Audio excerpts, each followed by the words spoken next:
Now, starting a business in the leisure or alcohol industry might seem quite risky in our new normal. But that has not stopped one Cape Town businessman, Paul Siguqa, from turning a once dilapidated farm into a high-end restaurant and wine estate in South Africa's wine capital. Siguqa ploughed all his savings into purchasing a 10-hectare farm in Franschhoek called Klein Goederust. While this is a very remarkable achievement, the pandemic and its lockdown regulations pose major challenges for the sector. Just how does Siguqa and his other industry colleagues plan to safeguard their businesses as we now enter a fourth wave? eNCA's Monique Mortlock joins us now for more to unpack this, and she's in Cape Town. Monique, very interesting that this man has decided to take this journey, especially during this time. I mean, we already have BASA taking government to court for all the regulations that banned alcohol. Is he not, nervous about what the president might or might not say soon?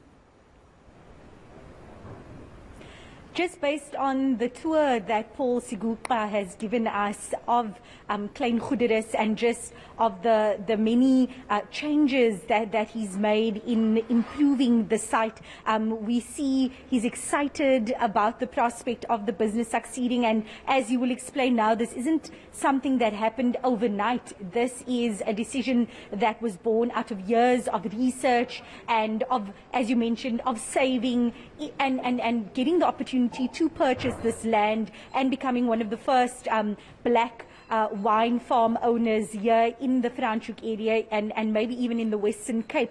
And to tell us more about this purchase or this venture, I'm speaking now to Paul Siguqa. Sir, let's start with, how has your background, your history as the child of a farm labourer inspired this move? Monique, welcome here at Klein Goederust. It's nice to have you on our premise. I think the decision to acquire a farm was both sentiment but also looking at the business opportunity. We also want to change the narrative that if you grew up on a farm as the child of a farm labourer, that your destiny is to be the next crop of labour for the farmer.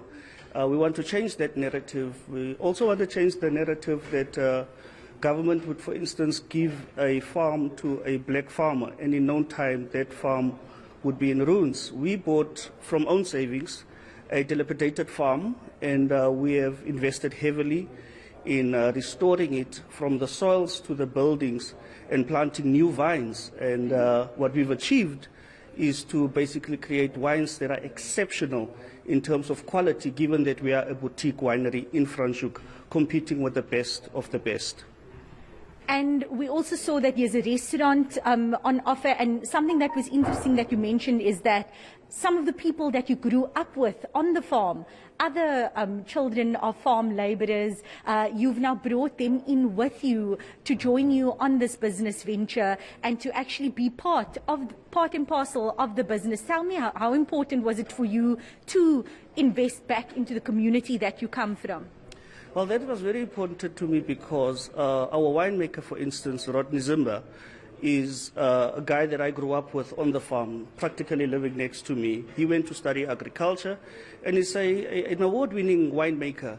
He was, though, brave enough to say that since we have the farm, even though it was in a state that needed a lot of attention and a lot of investment, he was willing to put his name to it.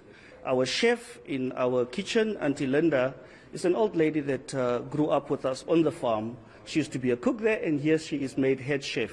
So that's very exciting. Monique, what's also very important is to note that the farmers around here have welcomed us warmly and have been very supportive. Hein Kuchelenberg, for instance, the owners of Lamotte, is mentoring me. Hardy Loubser, who used to be the winemaker at Becksburg, where my mother used to work, is now a consultant with us, and Johan Viljoen on the vineyards in terms of viticulture. So the support has been amazing. Bigger support is from the people that we grew up with in the tasting room and in the restaurant. Finally, you mentioned that major investment that you've made, those who've come on this journey with you are also making. We hear of a time where the tourism and hospitality sectors have been hit hard. Billions have been lost in the wine industry alone simply due to the pandemic. And now with these these travel bans that have been imposed on South Africa, any concerns coming into this space at a time like this? Yeah, we're quite aware of the challenges that we face and the fact that we are opening during a pandemic. But I think that South Africans are resilient. Vaccinations is happening. But most importantly is that we adhere to all protocols, and we can assure South Africans that coming to Klein Goederes will be a safe experience for them. And just lastly, do you have any plans in place to safeguard against if President Cyril Ramaphosa in the future, that dreaded announcement of an alcohol ban, should he make that announcement, do you have any plan Bs in place, any way to safeguard this new business? Yeah, we are very fortunate that the Department of Agriculture, and specifically the Minister Togo Didiza, Deputy Minister Squacha, and also Dr. Ivan Meyer have been on the farm, and we are in close contact with the department as a strategic partner in terms of advice and in terms of how to get our products out, even if there was to be a lockdown. Thank you very much. That was Paul Siguqa, the owner of Klein Goederes here in Franschhoek.